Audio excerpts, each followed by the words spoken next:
आगे चले हम लोग। इतनी बात समझ में आया डायरेक्ट रिडॉक्स रिएक्शन में क्या हुआ। रिडॉक्स रिएक्शन समझ में आया, ऑक्सीडेशन रिडक्शन एक साथ होते हैं। और यहाँ देखा डायरेक्ट रिडॉक्स रिएक्शन में दोनों एक ही कंटेनर में हो रहे हैं। तो इनके डायरेक्ट रिडॉक्स रिएक्शन से क्या हमें मिला, कंटेनर का टेम्परेचर बढ़ जाता है, सॉल्यूशन का कलर चेंज हो जाता है, और इलेक्ट्रोड का यानी जिंक इलेक्ट्रॉन का मास घटने लगता है, कॉपर प्योर होने लगता है। पर ऐसा कोई करंट वरेंट नहीं बनता।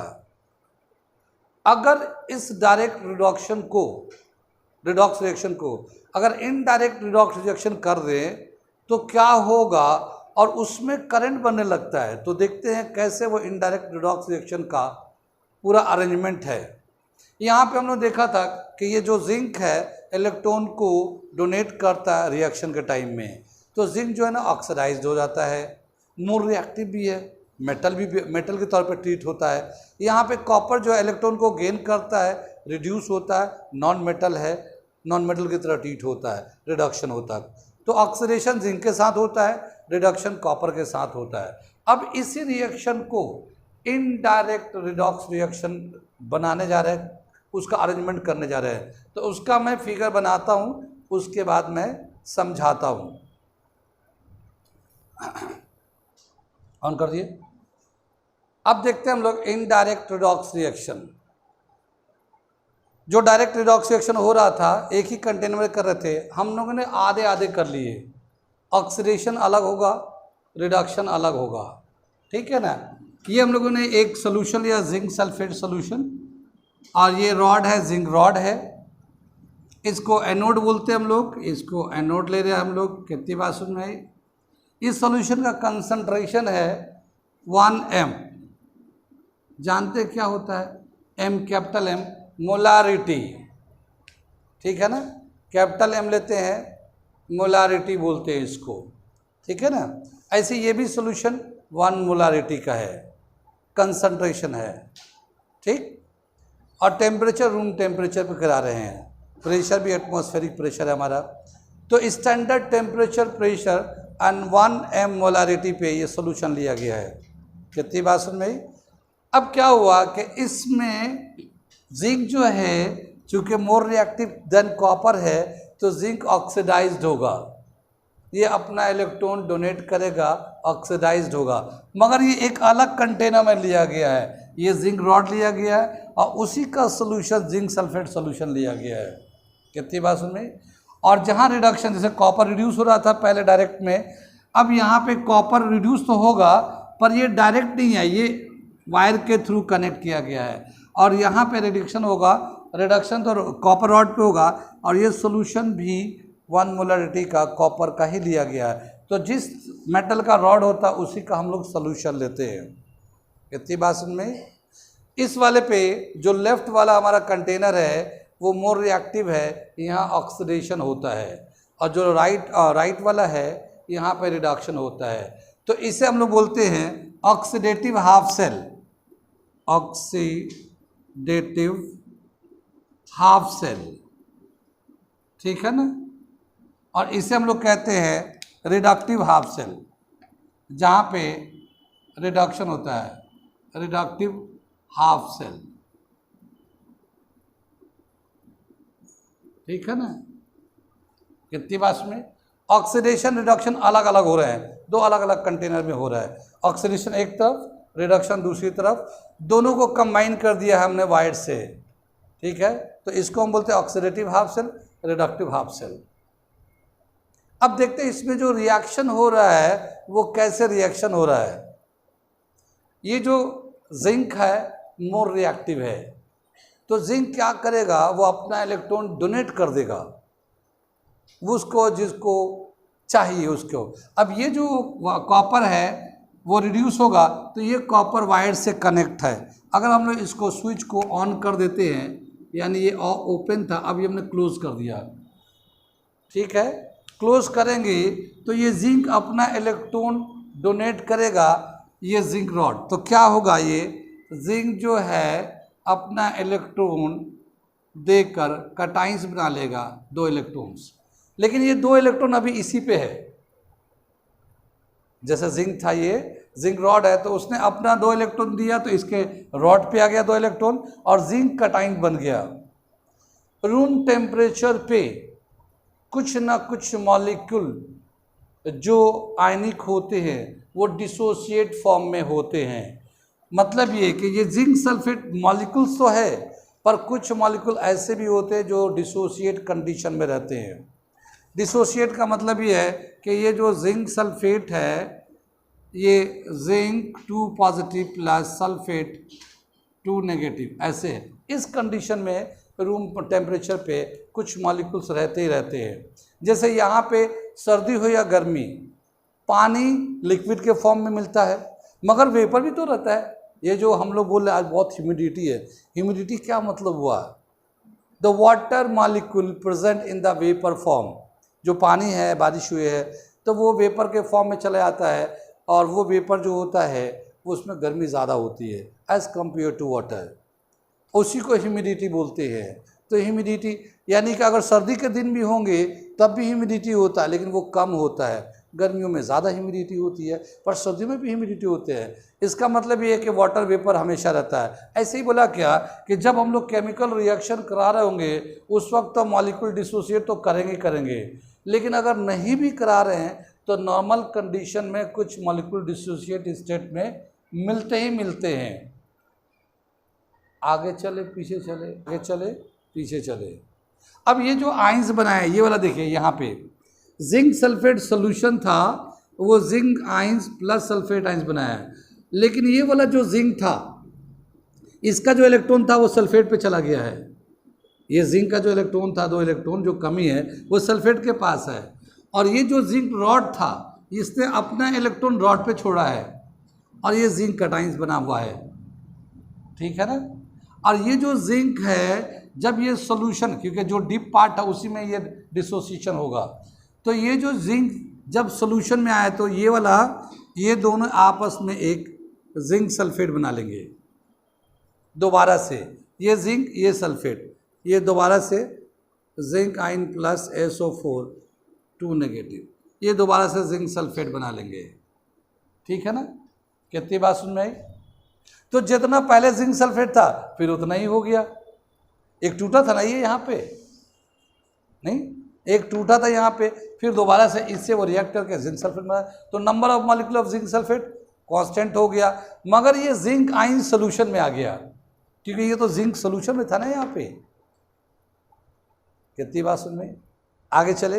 ये जो जिंक एक आइंस हो गया यहाँ पे, ऐसे बहुत सारे जिंक के एटम्स 2-2 इलेक्ट्रॉन इसको देंगे। कितनी बात सुनिए? 2-2 इलेक्ट्रॉन देंगे ये वाले, और फिर ये सल्फेट उससे जाके जिंक सल्फेट बनाता रहेगा, और यहाँ पे इस तरह के जिंक आइंस यहाँ पे बनते जाएंगे सॉल्यूशन में। जिंक आइन जब सॉल्यूशन में बनेंगे तो देखिए ये जिंक 2 पॉजिटिव ये बन गया, जिंक 2 पॉजिटिव, और ये इसके पास आएगा, रॉड के पास आएगा। क्यों आएगा? क्योंकि इसके इलेक्ट्रॉन की डिफिशियंसी है और यहाँ पे इलेक्ट्रॉन है। कितनी बात सुन में आई? तो ये इलेक्ट्रॉन तो इधर जाएगा, लेकिन यहाँ पे जिंक सल्फेट ऐसे जिंक के बहुत सारे कटाइंस बनते जाएंगे। कुछ बात सुन में आ रही है? और जितना ये टूट के इलेक्ट्रॉन देगा उतने ही इलेक्ट्रॉन इधर बढ़ते जाएंगे। कितनी बात सुन में आई? जैसे हमने 5 दिखाया, कितना दिखाया? 1 2 3 4 5 दिखाया। अगर 5 हमने जिंक दिखाओ तो 5 to the 10 इलेक्ट्रॉन्स यहाँ पे है, ठीक है ना। स्विच कनेक्ट करते ही वो 10 इलेक्ट्रॉन इधर से चलने लगेंगे। क्यों? क्योंकि यहाँ पॉजिटिव चार्ज है। यहाँ का सीन देखते हैं क्या हाल है। यहाँ जो कॉपर है, कॉपर डिसोसिएट करता है, कॉपर डिसोसिएट करेगा तो यहाँ दिखाता हूँ मैं इसके नीचे उस तरफ का, ठीक है।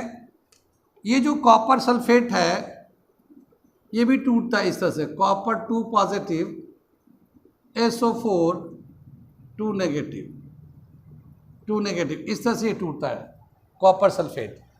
सल्फेट तो इसी सॉल्यूशन में है, मगर ये जो कॉपर है 2 इलेक्ट्रॉन डेफिशिएट है, 2 इलेक्ट्रॉन डेफिशिएट है, यानी 2 इलेक्ट्रॉन इसको चाहिए।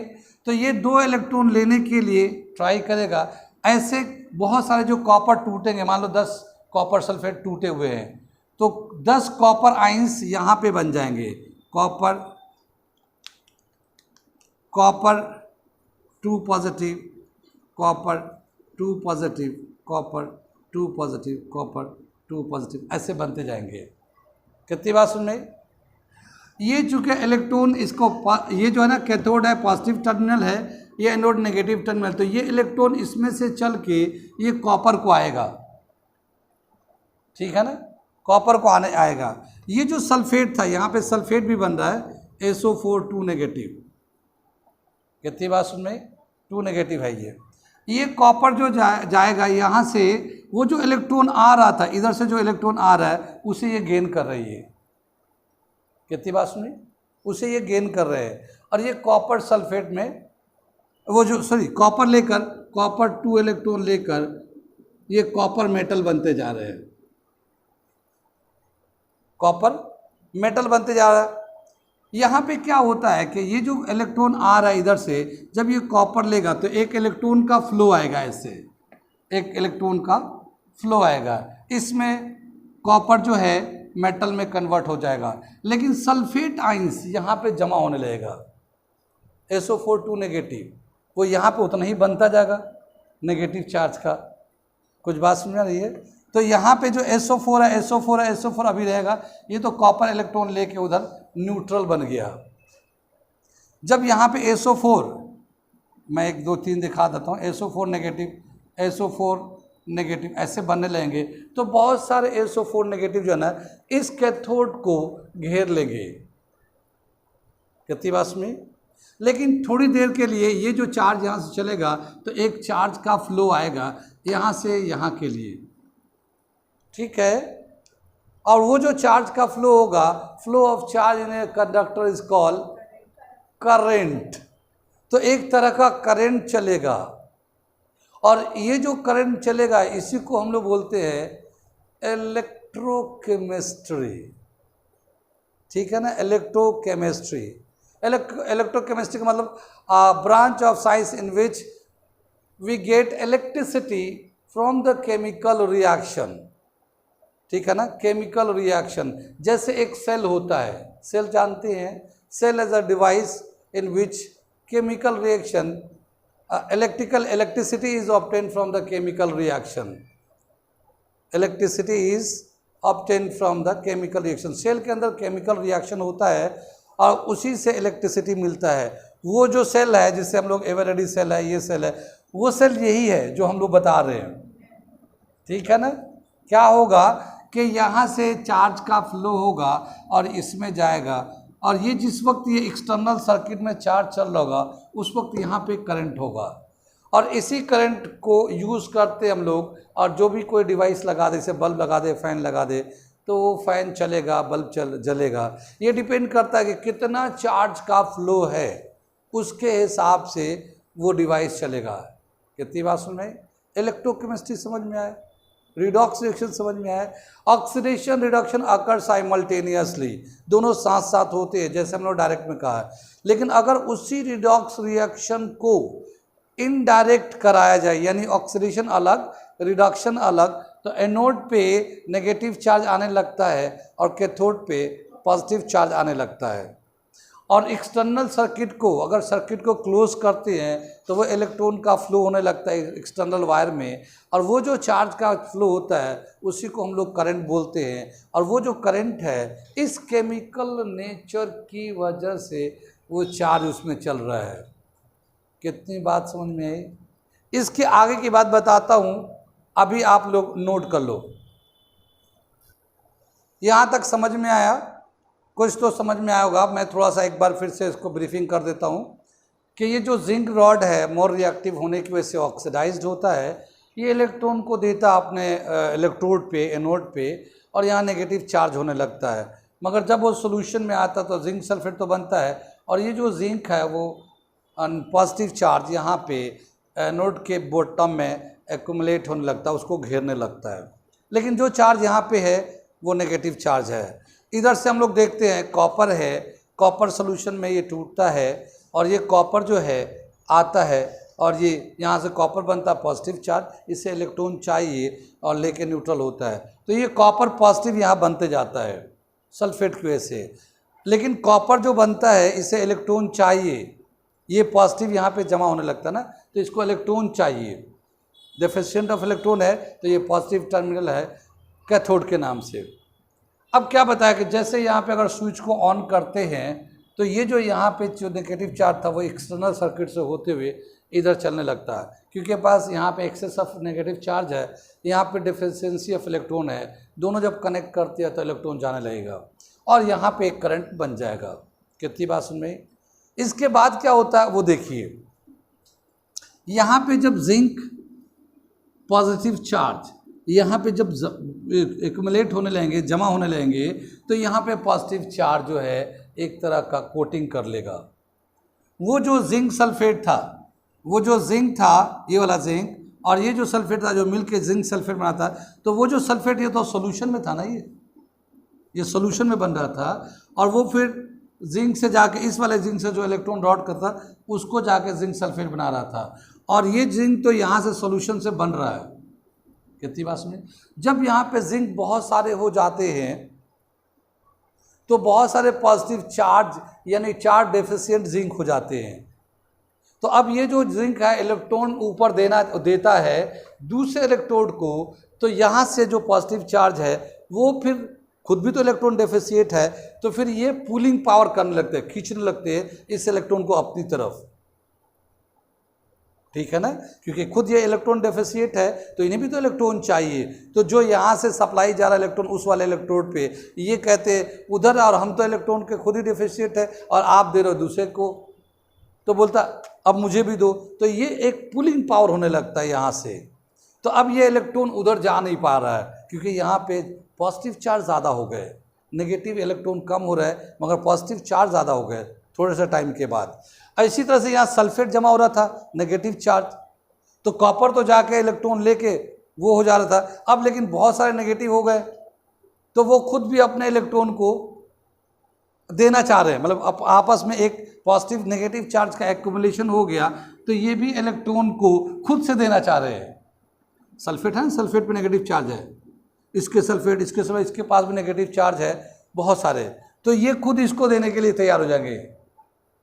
तो ये फिर इसके खींचने की ताकत नहीं रहेगी, यानी उधर से इलेक्ट्रॉन खींच के आ रहा था तभी तो ये करंट बन रहा था।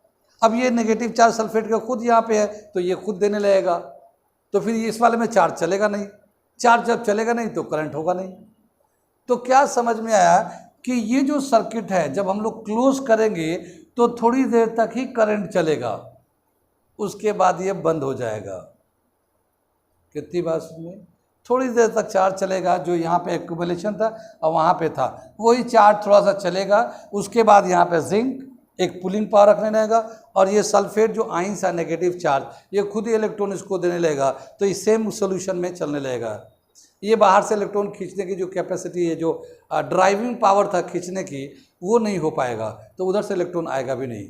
और इसका इलेक्ट्रॉन खींचने के लिए अब ज़्यादा पावर लगाना पड़ेगा क्योंकि नीचे से जिंक इलेक्ट्रॉन को खींच रहे हैं। तो ये रिएक्शन थोड़ी देर चलने के बाद बंद हो जाता है।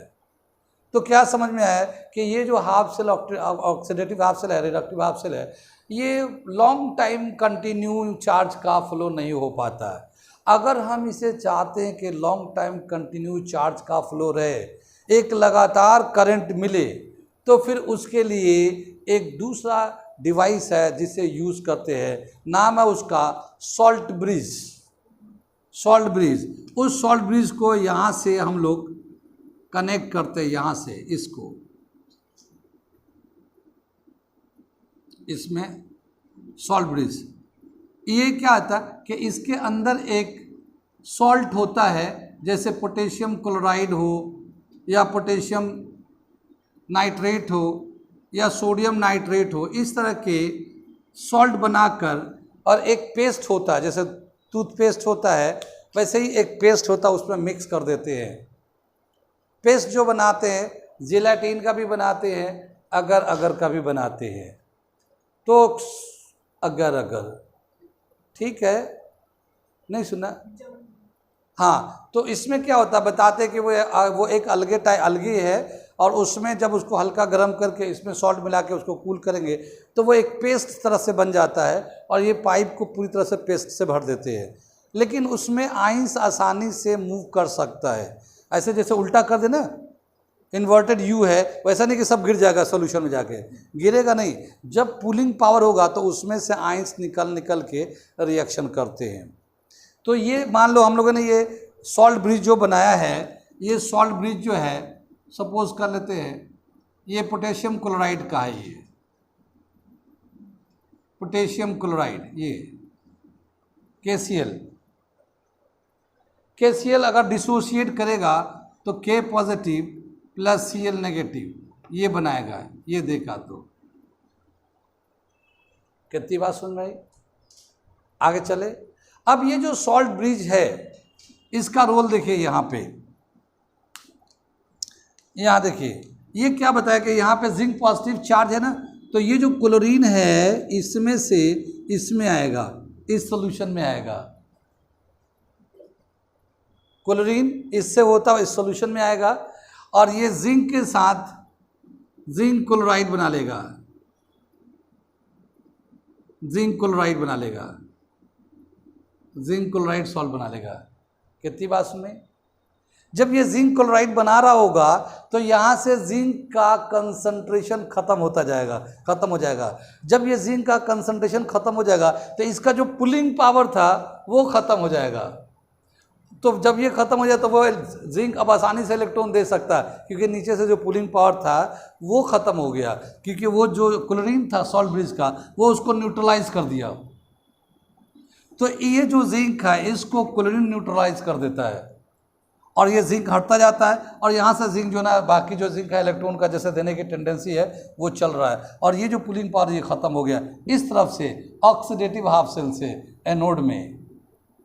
अब उधर चलते हैं, ये जो सल्फेट है वो नेगेटिव आइंस है और ये जो पोटेशियम है ये क्या करता है, पोटेशियम पॉजिटिव है, 2 ले लेते हैं, SO4 2 नेगेटिव। अब ये जब रिएक्ट कराते हैं तो पोटेशियम सल्फेट बन जाता है K2SO4, इस तरह से पोटेशियम सल्फेट बन जाता है। कितनी बात सुन में। और ये जो सल्फेट था, सल्फेट आइंस था, उस पोटेशियम की वजह से, ये पोटेशियम देखिए कहाँ से आ रहा है, ये यहाँ से पोटेशियम आ रहा है, ऐसे पोटेशियम इसमें चला गया, क्लोराइड इधर चला गया, पोटेशियम इधर चला गया, ये वाला इसमें से इसमें, और ये सल्फेट से रिएक्ट करके ये पोटेशियम सल्फेट बना दिया। तो ये जो सल्फेट था जो इलेक्ट्रॉन डोनेट कर रहा था वो इससे रिएक्ट करके सॉल्ट बना लेता है और न्यूट्रलाइज कर देता है, सल्फेट आइंस को यहाँ से हटा देता है। तो जो यहाँ से पुशिंग पावर था इलेक्ट्रॉन देने की ये ख़त्म हो जाता है, तो फिर ये जो इलेक्ट्रोड है उधर से इलेक्ट्रॉन खींचने लगता है, खींचने की ताकत फिर आ जाता है, फिर से वो दोबारा से इधर से इलेक्ट्रॉन खींचने लगता है। कितनी बात सुन रही। तो इधर से फिर इलेक्ट्रॉन इधर जाने लगता है और ये फिर एक कंटिन्यू चार्ज का चलने लगता है, यहाँ से चलेगा यहाँ जाएगा, ये बनेगा पोटेशियम इसको न्यूट्रलाइज कर देता है, इधर जिंक बनेगा इसको क्लोरीन न्यूट्रलाइज करता है और ये एक रिएक्शन कंटिन्यू चलता रहता है। कहाँ कहाँ समझ में आया, समझ में आ रहा है। इसे हम लोग कहते हैं इनडायरेक्ट रिडॉक्स रिएक्शन। और इसमें क्या होता है, पूरा ये पार्ट्स हैं, कंपोनेंट है, कौन कौन से चीज़ों की ज़रूरत होती है इस रिएक्शन में। सॉल्ट ब्रिज का बहुत ही इंपॉर्टेंट रिएक्शन है और वो है to be continue the reaction, to continue the reaction is help by the salt bridge, यानी कंटिन्यू अगर रिएक्शन को रखना है तो वो सॉल्ट ब्रिज उसमें हेल्प करता है और उसी के हेल्प से ये रिएक्शन कंटिन्यू रहता है। कौन कौन सा स्टेप है जो क्लियर है और कौन कौन सा स्टेप है जो क्लियर नहीं है। जो नहीं समझ में आया वो पूछ लो और अगर समझ में आ रहा तो ठीक है, इसे रिवीजन करिए, फिर मैं इसके आगे कल मैं कंटिन्यू करता हूँ, ठीक है।